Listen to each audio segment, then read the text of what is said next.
Welcome back. അപ്പോൾ ഇന്ന് ഞാൻ വന്നിട്ടുള്ളത് ഒരു അടിപൊളി ചെമ്മീൻ റോസ്റ്റിൻ്റെ റെസിപ്പി ആയിട്ടാണ് കേട്ടോ. അപ്പോൾ ഇത് നമുക്ക് വളരെ ഈസി ആയിട്ട് തന്നെ റെഡിയാക്കി എടുക്കാൻ പറ്റുന്നതേ ഉള്ളൂ. നമുക്ക് വീഡിയോയിലേക്ക് പോവാം. വീഡിയോയിലേക്ക് പോകുന്നതിന് മുമ്പ് നിങ്ങൾ എൻ്റെ ചാനൽ ആദ്യമായിട്ടാണ് കാണുന്നതെങ്കിൽ ഒന്ന് സബ്സ്ക്രൈബ് ചെയ്തൊന്ന് സപ്പോർട്ട് ചെയ്തേക്കാം. തൊട്ടടുത്തുള്ള ബെല്ലൈക്കൻ കൂടെ ഒന്ന് എനേബിൾ ചെയ്ത് കൊടുത്താൽ ഞാനിടുന്ന വീഡിയോസൊക്കെ നിങ്ങൾക്ക് പെട്ടെന്ന് തന്നെ കിട്ടുന്നതായിരിക്കും. അതുപോലെ തന്നെ നിങ്ങളുടെ ഫ്രണ്ട്സിനും ഫാമിലിക്കൊക്കെ ഒന്ന് ഷെയർ ചെയ്ത് കൊടുക്കുക. ഈ വീഡിയോ ഇഷ്ടമാണെങ്കിൽ അതിൻ്റെ താഴെ കമൻറ്റ് ചെയ്യാനും ലൈക്ക് ചെയ്യാനൊന്നും മറക്കരുത്. അപ്പോൾ ഒട്ടും വൈകാതെ തന്നെ വീഡിയോയിലേക്ക് പോകാം.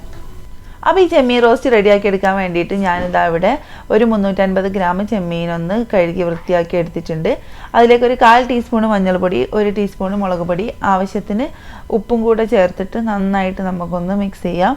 ഇത് മിക്സ് ചെയ്തതിന് ശേഷം നമുക്കൊരു അരമണിക്കൂറെങ്കിലും ഇതൊന്ന് റെസ്റ്റ് ചെയ്യാൻ വേണ്ടിയിട്ടൊന്ന് മാറ്റി വെക്കാം.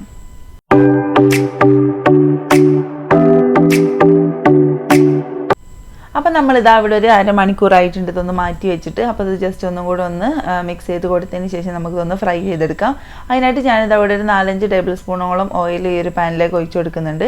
എന്നിട്ട് നമുക്കിതൊന്ന് നിരത്തിയിട്ടിട്ട് ഒന്ന് പൊരിച്ചെടുക്കാം. അത് കുറഞ്ഞ ഓയിൽ മാത്രമല്ലേ ഉള്ളൂ, അപ്പോൾ ഒന്ന് നിരത്തിയിട്ട് കൊടുക്കുക.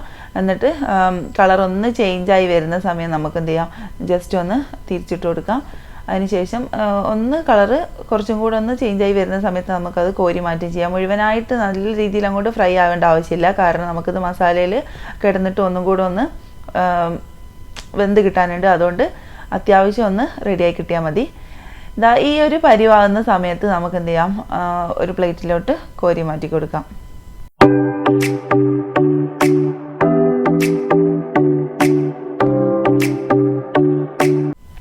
അപ്പോൾ അതായത് ചെമ്മീനൊക്കെ ഞാൻ മൊത്തത്തിൽ ഒന്ന് കോരി മാറ്റി കൊടുത്തിട്ടുണ്ട്. ഇനി ഈ ഒരു സെയിം പാനിൽ തന്നെയാണ് നമ്മളിതിൻ്റെ മസാല റെഡിയാക്കി എടുക്കുന്നത്. അതിനായിട്ട് ഞാനിവിടെ 2 മീഡിയം സൈസ് വലിയുള്ളി എടുത്തിട്ടുണ്ട്, അതായത് സവാള ഇവിടെ എടുത്തിട്ടുണ്ട്. അത് നന്നായിട്ടൊന്ന് ഈ എണ്ണയിലൊന്ന് മിക്സ് ചെയ്ത് കൊടുക്കുക. ഇനി ഇതിലേക്ക് ആവശ്യത്തിനുള്ള ഉപ്പിട്ട് കൊടുക്കാം. എന്നിട്ട് വീണ്ടും ഒന്നും കൂടെ വഴറ്റി കൊടുക്കുക. അതുപോലെ തന്നെ 1 ടേബിൾ സ്പൂൺ അളവിൽ ഇഞ്ചി വെളുത്തുള്ളി പേസ്റ്റും കൂടെ ചേർത്ത് കൊടുത്തിട്ട് ലോ ഫ്ലെയിമിലിട്ട് ഇതിൻ്റെ ഒരു പച്ച സ്മെല്ല് പോകുന്നത് വരെ നന്നായിട്ടൊന്ന് വഴറ്റി കൊടുക്കുക.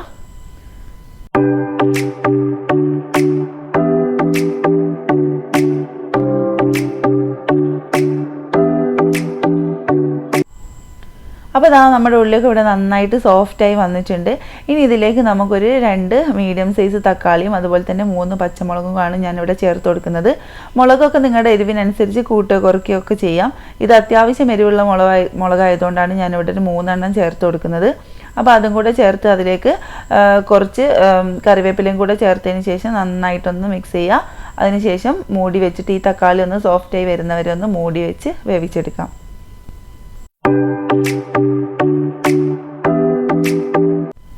അപ്പോൾ നമ്മുടെ തക്കാളിയൊക്കെ ഇവിടെ നന്നായിട്ടൊന്ന് സോഫ്റ്റായി വന്നിട്ടുണ്ട്. ഇനി ഇതിലേക്കുള്ള പൊടികളൊക്കെ നമുക്കൊന്ന് റോസ്റ്റ് ചെയ്തെടുക്കണം. അതിനായിട്ട് ഞാനിതിൻ്റെ മസാലയൊക്കെ ഒരു സൈഡിലേക്ക് വെച്ച് കൊടുത്തിട്ടുണ്ട്. ഇനി ഇതിലേക്ക് ഒരു 1.5 ടേബിൾ സ്പൂൺ അളവിൽ മല്ലിപ്പൊടി, 1 ടേബിൾ സ്പൂൺ മുളക് പൊടി, ഒരു 1/4 ടീസ്പൂൺ മഞ്ഞളും കൂടെ ഇട്ടിട്ട് നന്നായിട്ടൊന്ന് റോസ്റ്റ് ചെയ്തെടുക്കുക. അപ്പോൾ ഇത് ലോ ഫ്ലെയിമിലിട്ടിട്ട് വേണം നമ്മളിങ്ങനെ ചെയ്തെടുക്കുക, അല്ലെങ്കിൽ പൊടി കരിഞ്ഞു പോവും. അപ്പോൾ കരിയാത്ത രീതിയിൽ നന്നായിട്ടൊന്ന് റോസ്റ്റ് ചെയ്തെടുക്കുക. അതിനുശേഷം മൊത്തത്തിൽ റോസ്റ്റായി വന്നു കഴിഞ്ഞാൽ നമുക്ക് ആ ഒരു മസാലയും കൂടെ അതിലേക്ക് ചേർത്തിട്ട് മൊത്തത്തിലൊന്ന് ഇളക്കി കൊടുക്കാം. എന്നിട്ട് അതിൻ്റെ ആ ഒരു പച്ച സ്മെല്ല് പോകുന്നവരെ ലോ ഫ്ലെയിമിൽ തന്നെ ഇട്ടിട്ട് നന്നായിട്ടൊന്ന് വഴറ്റി കൊടുക്കുകയും ചെയ്യാം. ഇനി നമുക്കിതിലേക്ക് ചേർത്ത് കൊടുക്കാനുള്ളത് ഒരു 1/4 ടീസ്പൂൺ അളവിൽ ഗരം മസാലയും കൂടെയാണ്. അപ്പോൾ അതും കൂടെ ചേർത്ത് കൊടുത്തിട്ട് നല്ലപോലെ ഒന്നും കൂടെ വഴറ്റി കൊടുക്കുക. ഇനി നമുക്കിതിലേക്ക് കുറച്ച് വെള്ളത്തിൻ്റെ ആവശ്യമുണ്ട്. ഞാൻ നേരത്തെ ഇഞ്ചി വെളുത്തുള്ളി പേസ്റ്റ് ആക്കി ആ ഒരു മിക്സിൻ്റെ ജാറിലേക്ക് കുറച്ചും കൂടെ ഒന്ന് വെള്ളം ഒഴിച്ചിട്ട് ഇതിൽ ഒഴിച്ചു കൊടുക്കുന്നുണ്ട്. എന്നിട്ട് വീണ്ടും ഒന്നും കൂടെ ഒന്ന് മിക്സ് ചെയ്യാം. ഈ ഒരു സമയം നമുക്ക് ഇതിൻ്റെ ഉപ്പൊക്കെ ഒന്ന് ചെക്ക് ചെയ്യാം കേട്ടോ. ഉപ്പൊക്കെ ഒന്ന് ചെക്ക് ചെയ്തിട്ട് നമുക്ക് ആവശ്യമുണ്ടെങ്കിൽ ഒന്ന് ചേർത്ത് കൊടുക്കാം. അപ്പോൾ ഇതിൽ കുറച്ച് ഉപ്പ് കുറവുണ്ട്, അപ്പോൾ ഞാനിതിലേക്ക് കുറച്ചും കൂടെ ഉപ്പൊന്ന് ചേർത്ത് കൊടുക്കുകയാണ്.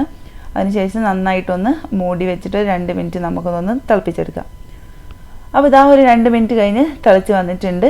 ഇനി നമുക്ക് നേരത്തെ മാറ്റി വെച്ചിട്ടുള്ള പൊരിച്ച് മാറ്റി വെച്ചിട്ടുള്ള നമ്മുടെ ചെമ്മീൻ ഇതിലേക്കൊന്ന് ചേർത്ത് കൊടുക്കുക.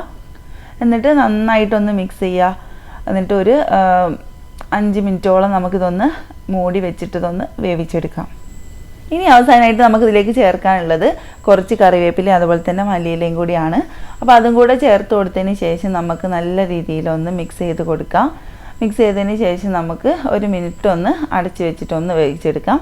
അപ്പോൾ ആ ഒരു മിനിറ്റ് കൊണ്ട് തന്നെ ഇതിലെ സൈഡിൽ കൂടെ ഒക്കെ അതിൻ്റെ എണ്ണ ഒന്ന് തെളിഞ്ഞ് വരുന്ന കണ്ടില്ലേ, അത് മൊത്തത്തിലൊന്ന് എണ്ണയൊക്കെ ഒന്ന് തെളിഞ്ഞ് വരുന്നുണ്ട്. അപ്പോൾ ഇത്രയേ ഉള്ളൂ. അപ്പോൾ നമ്മുടെ ചെമ്മീൻ റോസ്റ്റ് ഇവിടെ റെഡി ആയിട്ടുണ്ട്.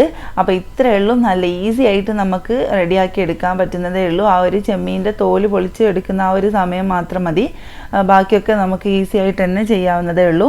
നമ്മൾ പല രീതിയിലും ചെമ്മീൻ റോസ്റ്റ് ചെയ്ത് നോക്കാറുണ്ട് അല്ലേ. അപ്പോൾ ഒരു തവണയെങ്കിലും ഈ ഒരു രീതിയിൽ നിങ്ങൾ ചെയ്ത് നോക്കുക, തീർച്ചയായിട്ടും നിങ്ങൾക്ക് ഇഷ്ടപ്പെടും. എന്നിട്ട് നിങ്ങളുടെ ഫീഡ്ബാക്കൊക്കെ ഒന്ന് കമൻ്റായിട്ട് അറിയിക്കുക.